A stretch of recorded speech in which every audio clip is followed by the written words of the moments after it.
siguiente. Bueno, ¿y a dónde se fueron? Los mayas desaparecieron. Fíjense ustedes que los mayas desaparecieron así. Su civilización, sus conocimientos desaparecieron en menos de 100 años, ya no se supo nada, ya no se escribió otra piedra, desaparecieron, abandonaron sus templos y sus monumentos. Y de aquí vienen varias teorías. Esto no fue por la llegada de los españoles. Los españoles llegaron en el 1500, los mayas abandonaron sus templos en el 900 al 1100 años después de Cristo. O sea que los españoles llegaron 500 años después. No le echemos la culpa a los españoles, vinieron a acabar con lo que quedaba. Pero no fue la causa de que los mayas abandonaran sus templos. Ya lo habían abandonado 500 años antes. Las teorías son infecciones, que les dio viruela, que les dio sarampión y que todos se murieron. Está bien, ¿y dónde están los cráneos? ¿Dónde están los entierros? ¿Dónde están los panteones? No existen, nadie los ha encontrado. Que se murieron por guerras entre ellos mismos. Esta es una teoría. El ser humano siempre en la búsqueda de sus tres más grandes enemigos, que es la ambición, el egoísmo, la ignorancia y el poder. Ya dije 4, pero el egoísmo es parte del poder. Se entraban en una guerra y se peleaban entre clanes rivales o entre ciudades rivales. Y así Palenque peleó contra Toniná por siglos. Y también Toniná y Palenque pelearon contra Calakmul. Entonces la teoría de las guerras entre ellos mismos es válida. Hubo una gran sequía, esa es otra teoría, que se secó todo y que todos se murieron.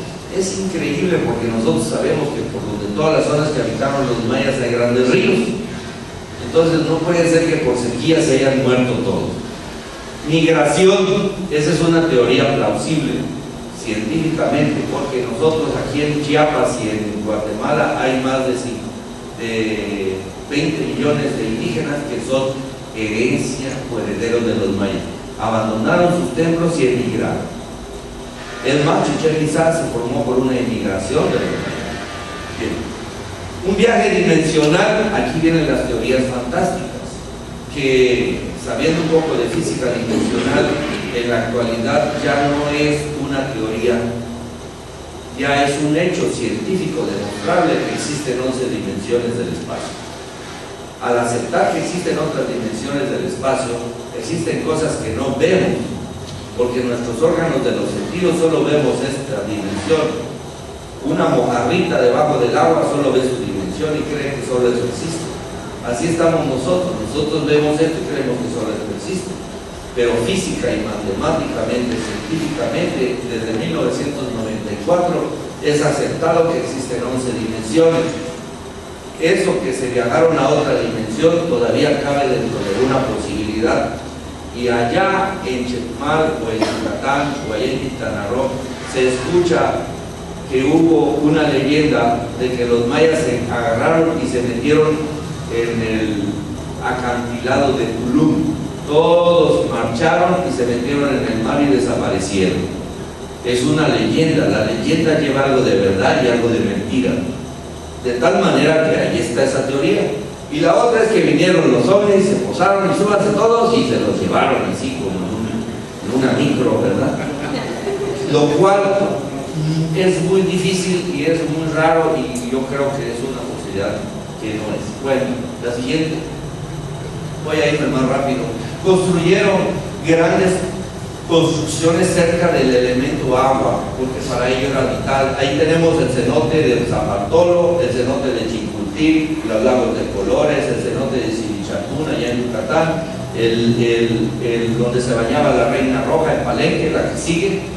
Vemos en Copán, en Honduras, cómo construyeron grandes plazas, todas construidas hasta la actualidad, arquitectónicamente bien hechas para recolectar el líquido que era el agua y tener ellos una forma de sustento donde era almacenada en un tanque. Así vemos nosotros estos canales que recolectaban en agua en Tikal, Guatemala, en Copán. Este canal que está en Palenque, ustedes lo han visto, Y esto es un río que ahí nace el ojo de agua. Es un video, lástima que no se le puede dar ahí clic, pero el video muestra donde todavía en la actualidad se acercan los indígenas o la gente que vende ahí, y ahí prepara su pozol, lleva su masa y agarra la agüita del pozo de agua y sigue preparando su pozol, igual que los mayas antiguos, la que sigue. Vean ustedes cómo ellos tenían baños. Ellos hacían, este es el palacio, el Palenque, y tenían ahí el temazcal. Cuando vayan ustedes a Palenque ya no van a ir nada más así, ¿dónde está el temazcal? Porque ahí todavía hay huellas de humedad, está alrededor todo con moho, donde era un temazcal, donde ahí se hacían ceremonias no solo de curación, sino del posparto, del tratamiento de las embarazadas, etcétera, etcétera, para los gobernantes. Y vean, habían baños para hombres y baños para mujeres. Vean, se hacía de aguilita, igual como se hacía en la antigüedad. La siguiente. Y existía también un lugar que se llama el chultún. ¿Saben lo que es el chultún? El refrigerador. El chultún son unos huecos debajo de la tierra donde almacenaban su comida, sus cosas perecederas, y se conservaban frío en un ambiente para que no se echara a perder. Esto es en Guatemala, en Tikal. Vean ustedes cómo está bien cortado debajo de la tierra el chultún. Ahora, necesitaban una licuadora, pues ahí está el molcajete antiguo, ¿verdad? Ahí está para hacer la salsita, para moler el maíz, ahí está el molcajete y todavía existe.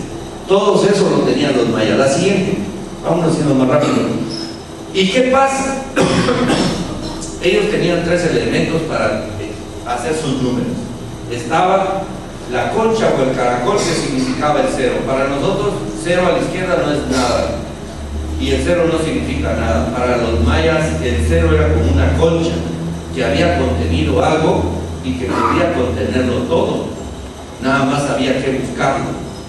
Sería un bonito símbolo para yo poder decirles a ustedes que el conocimiento maya así es un caracol, que lo vemos ahí bonito, pero no sabemos lo que tiene. Pero si empezamos a investigar, a curiosar, ahí vamos a descubrir grandes cosas como las que yo les voy a enseñar. Bueno, tenían el punto y la barra. Si el punto estaba en la zona más baja, significa 1, pero si el punto está en el segundo plano, en el segundo nivel, significa 20. Si el punto está en el tercer nivel, significa 400, y así sucesivamente. Entonces los mayas solo necesitaron esto para hacer grandes cálculos astronómicos. La siguiente. En Quiriguá, en Guatemala, existen 2 estelas, donde hay una que tiene más de 400 millones de años, según el cálculo maya. En la actualidad, los antropólogos, arqueólogos, investigadores como yo estamos locos porque no sabemos qué quisieron decir, si fue 400 millones de años antes o 400 millones después, o por qué lo pusieron. Y hay otra de 144 millones de años, que tampoco sabemos qué quiere decir, en Quiriguá, Guatemala. Bien, vean ustedes cómo eran tan buenos para hacer los cálculos matemáticos que conocieron el año solar con un récord. Todos sus conocimientos del año solar, ciclo lunar, circunvoluciones de todos los planetas, no solo de la Tierra, Marte, Júpiter, Venus, con un error del menos del 1%, que en la actualidad los arqueólogos se equivocan más. Es más, nuestro calendario está más equivocado que el de los mayas, porque nosotros lo tenemos que ajustar con el año bisiesto, y los mayas no, era muy exacto, y no tenían un calendario, tenían más de 20 calendarios. A nosotros siempre nos han dicho, los mayas solo tenían 2 calendarios, el solar y el lunar, el Javi y el sol, y no es cierto. Vean ustedes, seguían el movimiento de las estrellas, seguía el movimiento de Orión. Esa es la única civilización del mundo que tiene un calendario de Venus. Y no, ¿por qué? ¿Para qué? Pues tenían un calendario de Venus. Sabían todos los movimientos de Venus, las circunvoluciones, la circunvolución sinódica, el año de Venus, etcétera, etcétera. Pronosticaron eclipses hasta nuestra fecha. ¿Sí? Así también pronosticaron muchas cosas, como son los eclipses, los eventos astronómicos, el que pasó en el 2012, etcétera. La siguiente. Bien, es un enigma cómo pudieron hacer sus cálculos astronómicos, pero resulta que ya investigaciones se han comprobado que, por ejemplo, el caracol en Chichén Itzá es un lugar hecho específicamente, calculado matemáticamente y bien para hacer determinaciones astronómicas de los planetas. La que sigue. Ahí está bien.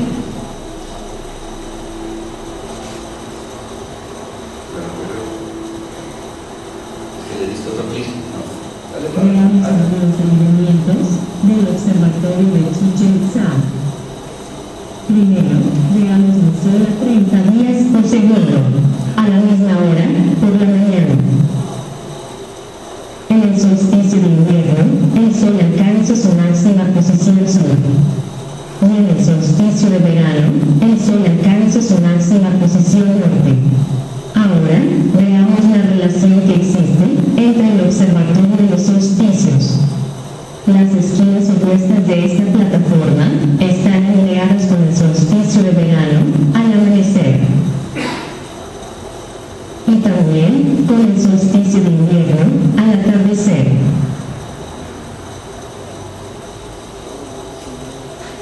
En lo alto de la torre se encuentra la cámara de observación. Veamos el atardecer desde esta entrada, a 30 días por segundo. La línea representa la trayectoria del sol al atardecer. El sol se oculta exactamente en el oeste, solo 2 veces al año. Estos son los días de equinoccio. Detengamos la simulación y adelantemos el tiempo de hora. Al quedar el sol en el horizonte, un día de equinoccio. Las esquinas opuestas de la entrada de la cámara de observación están alineadas con el equinoccio al atardecer. Desde aquí, el antiguo astrónomo registraba sus observaciones. Ahora veamos a Venus a 30 días por segundo, cuando es visible al atardecer. Le voy a contar, pero crean ustedes que el edificio del Caracol en Chichén Itzá, así como otros edificios que se han encontrado en forma de cilindro, eran observatorios astronómicos. No fueron hechos al azar. La pirámide de Chichén Itzá está ubicada también equidistante a un diámetro o una longitud de la Tierra para que sea la cruz en medio de todo lo que es la Tierra, tanto de longitud norte como de longitud sur, etcétera, etcétera. Bien, ¿cómo eran sus ciclos del tiempo? Para ellos todo era ciclo, así como existe el día, existe la noche. Entonces, así como existe la primavera, verano, otoño, invierno, vuelve a regresar. El hombre también es ciclo. Para los mayas habían existido ya 4 civilizaciones, nosotros somos la 5ª civilización. Y nos va a pasar lo mismo que les pasó a las otras si no mejoramos en nosotros mismos. De ahí viene el conocimiento de las religiones, el conocimiento de la sabiduría y el conocimiento iniciático. Ahí es lo que vamos a llegar.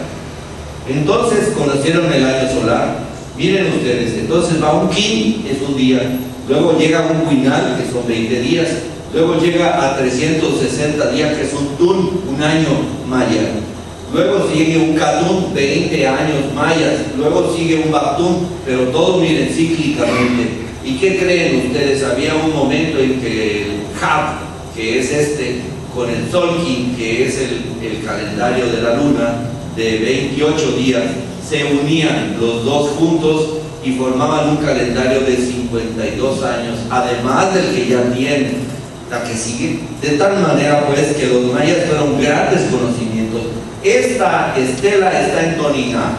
Cuando vayan a Toniná, tómense la foto, porque esta piedra es la última piedra que tiene glifos en los mayas. Es la última piedra que tallaron y tiene un año 909 después de Cristo. Después de esa piedra, ninguna otra piedra fue tallada. Bueno, ahorita tallan algunas para venderlo como si fueran verdaderas, pero son mentiras. Esta es la última piedra tallada en el clásico maya, en Toniná. Y significa, aquí estaban marcando el año, aquí, este es el 11 de agosto del 3114, cuando se inicia el calendario maya. Pero significa 909, que quiere decir 13 Bactún, 0 Catún, 0 Tun, 18 Huinal, 4 Ajab y 8 Kiko, significa vida. Esto es la siguiente.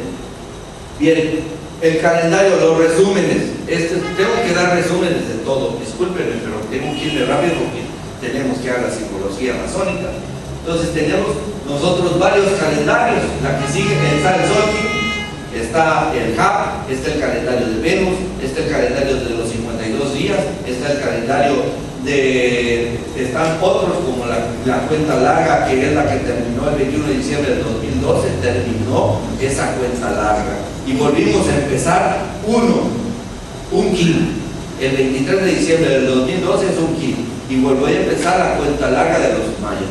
No quería decir que se iba a acabar el mundo, ese es otro cuento, pero no entra dentro de esta plática, que es relacionado con las profecías mayas. Una cosa son las profecías mayas y otra cosa son los calendarios, igual que nosotros.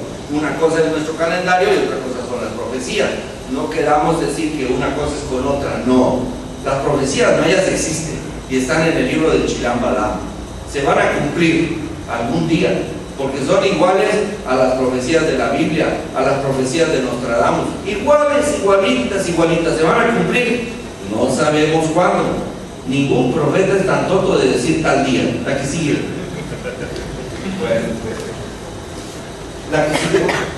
Bueno, llegamos, tengo que irme rapidito. Yo sé que van a salir muchas preguntas y muchas dudas, pero vámonos a lo que nos concierne. Eso nada más fue una introducción. Palenque y Pacal, una coincidencia de símbolos universales. La que sigue. Bien, Palenque, en 1567 llegan los españoles y se llamaba Otulum, que significa ciudad rodeada o ciudad cercada. Pero cuando llegaron los españoles le dijeron, oye, indígena, oye, ¿cómo se llaman ustedes o cómo se llamaban? Y decía, aquí se llama Nachacán, en la antigüedad así se llamaba. ¿Y ustedes cómo se llamaban? Nosotros nos llamábamos chanes. Chanes. ¿Qué no son mayas? No, mayas le pusimos nosotros. En realidad los mayas se llamaban chanes. ¿Y saben qué significa chanes? Serpientes. ¿Y qué significa Nachacán? La ciudad o el pueblo de la serpiente. Eso significa Palenque. Nosotros en la actualidad le pusimos Palenque porque cualquier Palenque es una cosa cerrada, una cosa rodeada, es un término español y en realidad el término debería ser Nachacán. Bueno, ¿y qué pasa con esto de los chanes? Ustedes saben, la serpiente significa la sabiduría en los egipcios, en los hebreos, en los griegos y en los mayas. También la serpiente significa sabiduría, pero cuando llegaba a la iglesia, llegaron los obispos católicos y vieron que adoraban a la serpiente. Estos indignos adoran al diablo, mátenlos, y destruyeron todo, hasta sus libros. Bueno, pero ¿qué pasa con las serpientes? Ustedes han oído hablar del Karnak británico, el Karnak hebreo, también es el pueblo de la serpiente. ¿Y cómo se llamaban pues antes los hebreos? Que decían naacenas o ofitas. Era un grupo secreto que adoraba a la serpiente. Y entonces, ¿por qué nosotros tendríamos que investigar o criticar a los mayas que adoraban a las serpientes? Era lo mismo que en la antigüedad en el viejo mundo. Bueno, la cosa está que en 1952 Alberto Ruiz Guzmán descubre el templo de las inscripciones, la maravillosa tumba de Pacal. Esta figura está en la Venta Tabasco, allí está esta figura. Hay una gran serpiente, un dragón que evoca en la imaginación a los dragones chinos. ¿Y qué pasa? Hay un iniciado, un hombre aquí. ¿Y qué va a hacer? Va a ser devorado por una serpiente. Este es un símbolo filosófico, esotérico, que refiere que ellos son chanes. Nosotros somos chanes, somos serpientes. Cuando el iniciado era devorado por la serpiente, era ya un iluminado. La siguiente.